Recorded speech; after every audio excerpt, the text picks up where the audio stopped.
Hello, my name is Steve Masters. I'm from Vertical Leap and I'm going to take you through my presentation, Who Do You Think You Are? I've been working on the internet since 1996. I've done web designing, editing, webmastering, email marketing, all kinds of stuff really, including SEO. And as you can see, I don't use stock photography. That really is my ugly mug. If you want to tweet me or follow me on Twitter, you can do at MastersTips. And of course, we have the hashtag VLTalk, which you can use to comment on this presentation or any of the presentations from my colleagues. Who Do You Think You Are is about search marketing getting personal. I'm going to be looking at the comparison initially between traditional search marketing and the most recent changes to search marketing. Traditionally, search marketing was about authority plus popularity equaling rank, as well as other factors, and I'm going to go into detail about those. In 2012, search marketing changed because we have an added factor, which is influence, and we're going to look at that in detail. Here are the traditional search metrics. If you look at domain authority and page popularity, I would regard those as probably the two most important factors. I know a lot of people will argue that links should be up there as well, but I'll tell you why not. Domain authority is basically about the authority of your domain name. So it's Amazon.com, Google.com, eBay.co.uk, Wikipedia, all of those big domain names that are so huge that Google would automatically assume that the content from those websites would be worth promoting. BBC, CNN, all of those properties. So when somebody does a search on Google, one of the big factors that will come into play will be the domain itself. Is it an authority? The page popularity comes into play when you're looking at the actual content on the page. So if you're searching for red shoes, all of the pages on your site that are about red shoes or contain the phrase red shoes will be relevant to the search, but the popularity of the page will drive the results.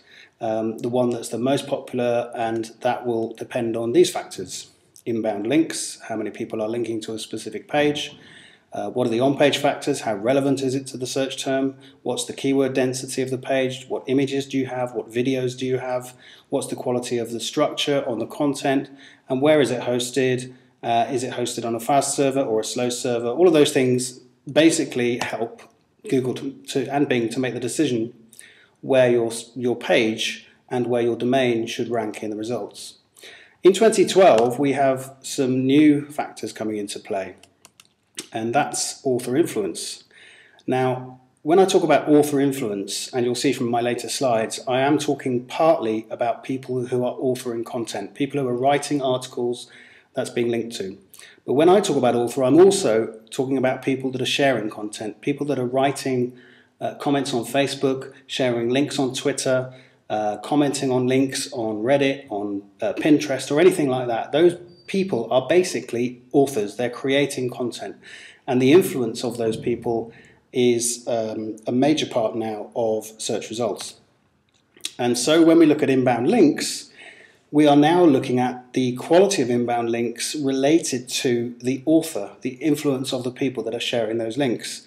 There was a time before social media where the number of links you had and the number of domains that were linking to your website were a big driver of rank, but nowadays Google knows that a lot of inbound link practices involve getting links on sites that actually humans would never want to look at. So it's discounting a lot of those, and it's now looking for human citation.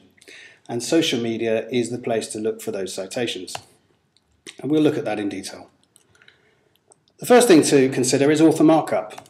Because if you go to Google now and you do a search for certain things, here I've done a search for Red Rocket Media blog, just to prove a point really, you can see that in the results there are 3 photographs of authors. So Michelle Hill, myself and my colleague Lee Wilson all have written articles on the Red Rocket Media blog, and Google has taken the markup from those pages because we've included certain lines of code that it's able to link the authors to the Google Plus profiles. If I click there on Michelle Hill's name, I'm taken straight to her Google Plus profile. So that's a really great thing to consider, because let's imagine you have written an article on your own website and you've got the markup correct. That's obviously great. But if you also contribute to websites where they do use author markup and those websites rank very well on Google, your face will appear as the author, and people can click through to your Google Plus profile. You up your personal influence because those people will hopefully look at the other things you've posted, which may be things on your website, or they may follow you, add you to circles, all that kind of stuff.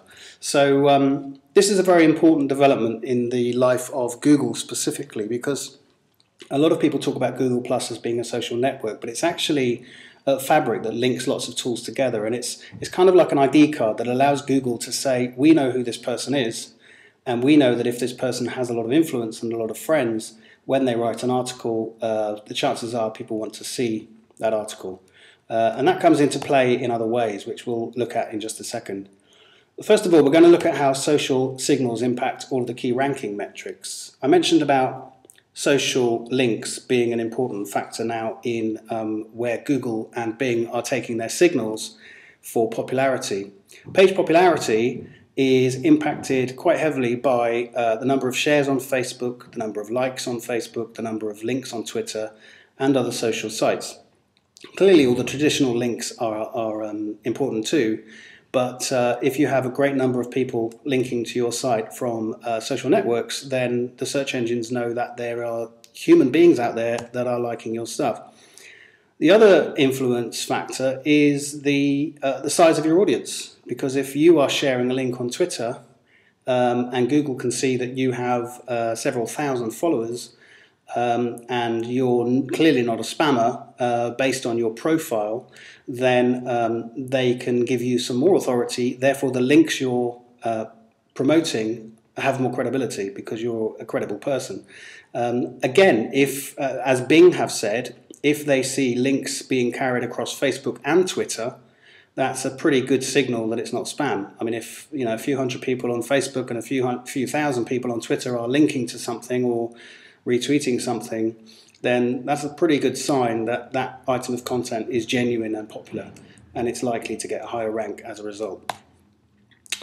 Here's another element of search which is fairly new: Search plus Your World, which Google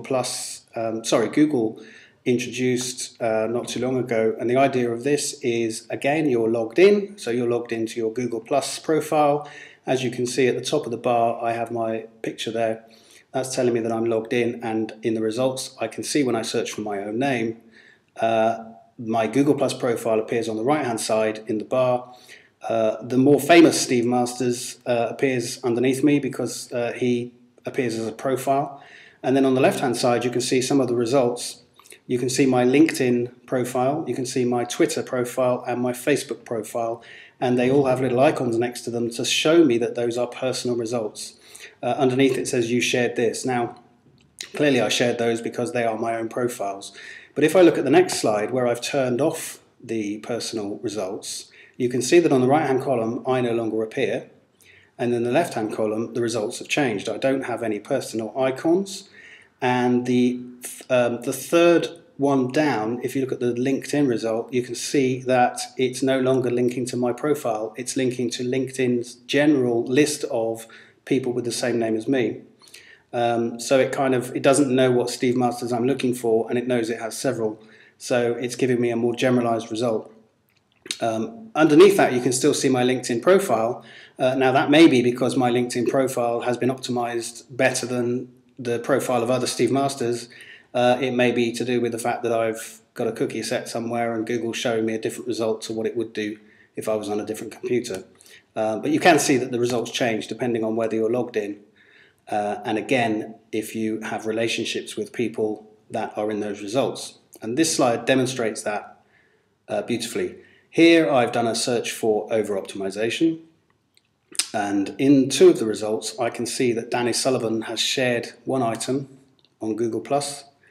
And in the next result, I can see that Search Engine Land has shared that on Google+.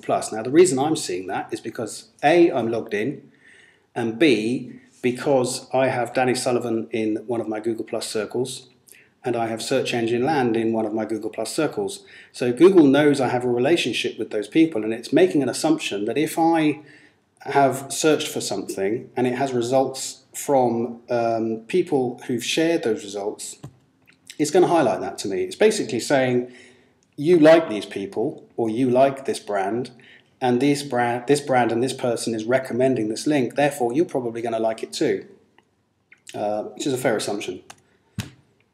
So let's explain circles, because obviously a lot of people probably haven't used Google+, even if they don't realize they have a Google+ account. This is pretty much what a circle looks like. You can create circles for family, for book club, for your football team, whatever you want to do. The idea of a circle is it's like an address book with attitude, where you can decide who to put in your circles and you can categorize those people any way you like. The only person who can see your categorization is you, but other people will be able to know that you've put them into a circle. So that's a pretty straightforward thing to do. But the greater explanation of circles is that they allow you to have more granular control over who can see what kind of content. So here you can see some of my circles. I've got people who are featured on Google+. I think that was a circle that somebody else created and I just copied it. I've got a news circle for news brands, VL client contacts, TV shows. Now, as you can see, I haven't really gone to great lengths to organize my circles or group things that extensively. But a good example here is I've got non-adult friends. Now, I have a couple of people who are basically children who are in my Google+ circles, and I have a circle for them, which allows me, if I wanted to post something fairly adult on Google+, or if I wanted to share a piece of content that somebody else had posted and I don't want children to see it, then I could exclude that circle from that content. And it allows me to say, I'm posting a piece of content and I'm making it available to anyone who I have placed in this circle. I'm not going to go into details about the nuances of posting content and sharing with circles. We do have blogs on the website about that. If you want to go to Vertical Leap's blog, there's a couple of blogs I've written about circles, but that's pretty much how circles look. So you just need to bear that in mind, really. It's not really the focus of this presentation. Getting back to SEO and SEO getting personality, we now have a different metric for ranking because we have author influence plus domain authority plus page popularity plus those additional factors.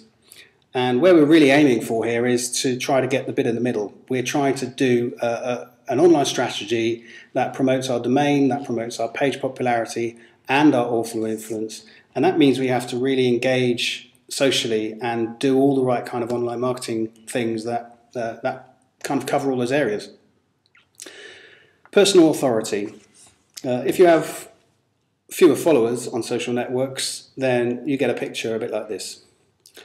Let's say this is Joe Blogs. He's got a profile, he's got Facebook, he's got Twitter, he's got Google+, and he doesn't have many friends, many followers, and when he shares a piece of content, he's not going to get many people passing that content onto their friends, and presumably their network might be quite small too. So the reach isn't very good, and you clearly have less ranking influence on Google or Bing because there are less signals going out there about the number of people promoting your content. If you have more followers, you get more reach and greater authority, which means more followers, and that's something I'll explain in the next slide. Here we have Rand Fishkin, a very well-known face on the internet. He writes a lot of great stuff, has a wealth of data to back him up and a lot of research to report on. Therefore, when he says something, it's taken as pretty much gospel that he's saying some really useful stuff.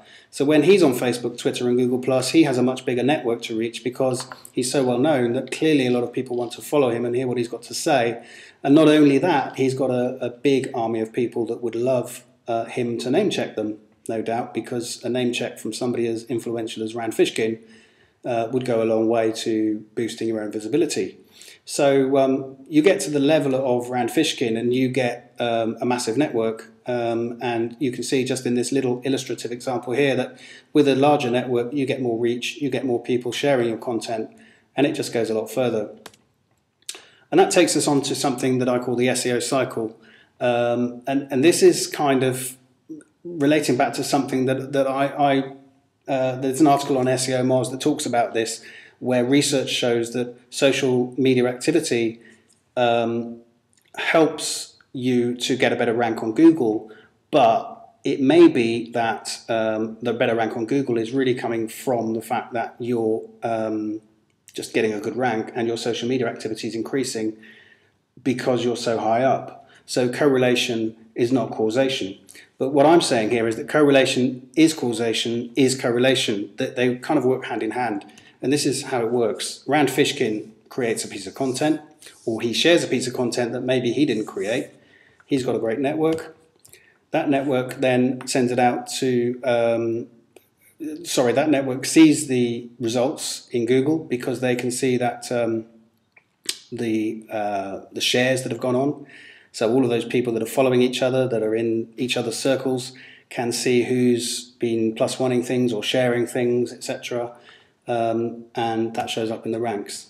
You can see in your analytics that you're getting traffic from different sources such as Twitter, Facebook, LinkedIn, etc. So you can see that social media is driving traffic to your website, and you can analyze that and dig down into the data. And basically, the larger network is getting you more citations. So the more authoritative you are, the larger your reach, the more citations you have, because clearly if lots of people are linking to you, as I said earlier, and promoting your content, that's a really good signal to the search engines that you're popular and that your specific pages are popular and your website in general is popular. And citations can then lead to better rank.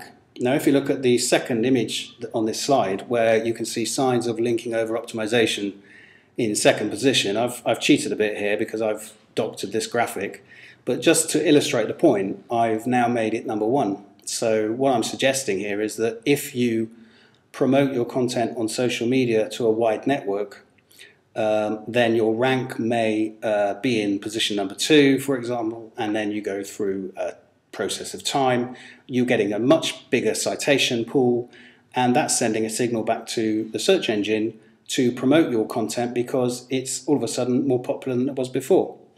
And then the final piece of the cycle is that if your content is more popular, it becomes more visible because it's higher up. If it becomes more visible, you reach more people, and by reaching more people, your network is growing even further because your content's being seen by more people who then click through to your Google Plus profile. Going back to the slide I showed you before with Michelle's picture, and those people can then follow you and add you to their circles. And so the cycle continues, that you keep feeding this chain and feeding your network, which ultimately helps to boost your content. And that's not something you can do overnight. That takes time to do. You need an action plan. In order to achieve authority, you need to interact everywhere, you need to build your network, and you need to grow your authority organically. There are some people who can cheat and grow fast, but you can't beat organic human interaction. And the process that we're looking at here is keyword research, compelling shareable content. Make sure you share that content as well as others' content. You have to optimize your image use. I could also include video in that, but I'm not talking about video here. And you need to keep doing it all the time and converse with your followers. So let's look very briefly at keyword research. It's a good starting point for any strategy, and if you've never done this in your company and you've never looked at your website with this in mind, then really you should take a look at it. In this example, I'm looking at wind turbines. What do customers type in? Advantages and disadvantages. Are they looking for a price? Are they looking for somebody to install one? Or are they looking for information about the feed-in tariffs or something else? Or are they looking for something more mechanical, such as is it easy to use or is it easy to maintain? That kind of stuff. If you can identify the popularity of the phrases that your potential customers are typing in, then you can come up with the kind of content that would match those phrases and deliver the sort of content that people would A, want to read on your website, B, that Google would promote or that Bing would promote, and C, that would be shareable ultimately, if possible. Compelling shareable content can be slightly different. Your core content on your website may not be the only stuff that's shareable. You can actually use the social networks to create different types of content. Here's a good example of one on Pinterest. This is a light that I found on a website somewhere and I just liked it, so I linked to it. This one actually is a news story on CNET, as you can see, that's listed with a price. If you were to open that item and click on it, you would go through to the CNET page that features that article.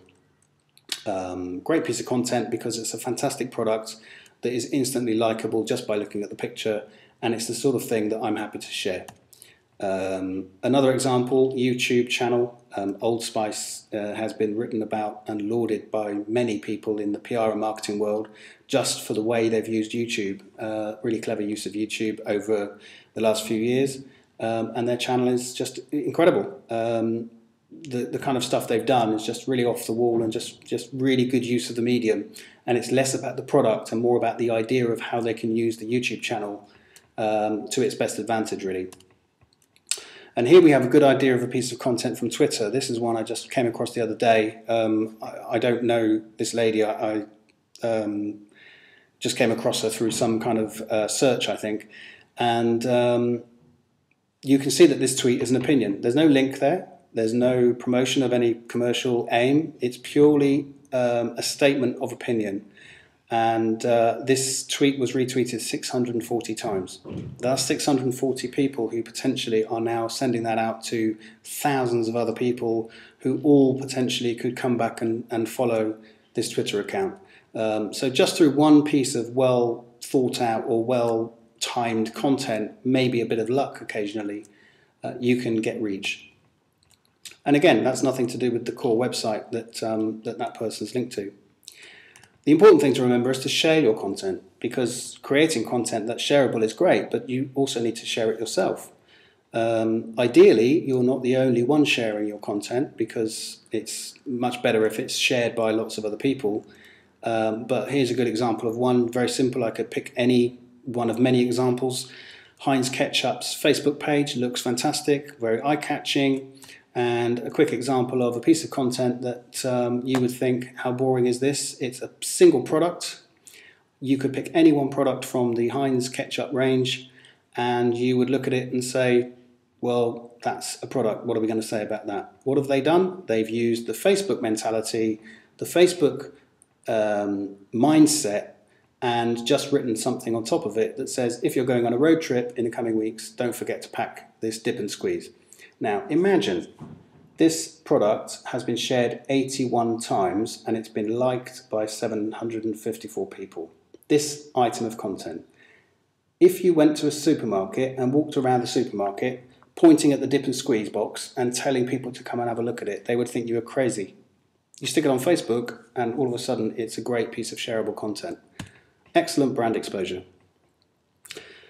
So part of your action plan should be sharing content from others, because you can't talk about yourself all the time. You don't want to be the boring person at the party who's just trying to sell insurance to your friends. You want to be just conversing and interacting and finding great things that your audience wants to hear.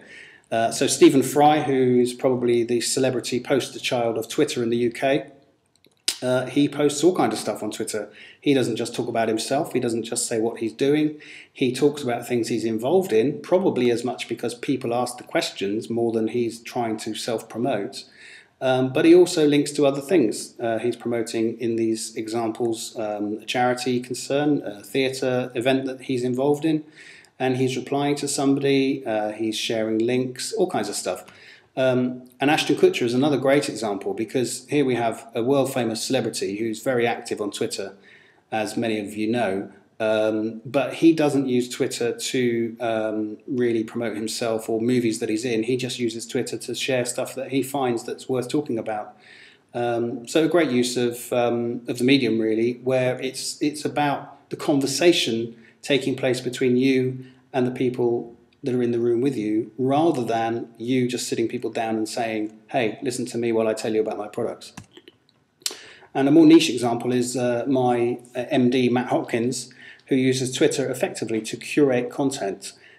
He's always out reading blogs and finding useful things that relate to the industry we're in. And Matt's Twitter account is pretty good, because he's always, maybe 2 or 3 times a day, posting links to useful articles or useful bits of research or things that are just great reading.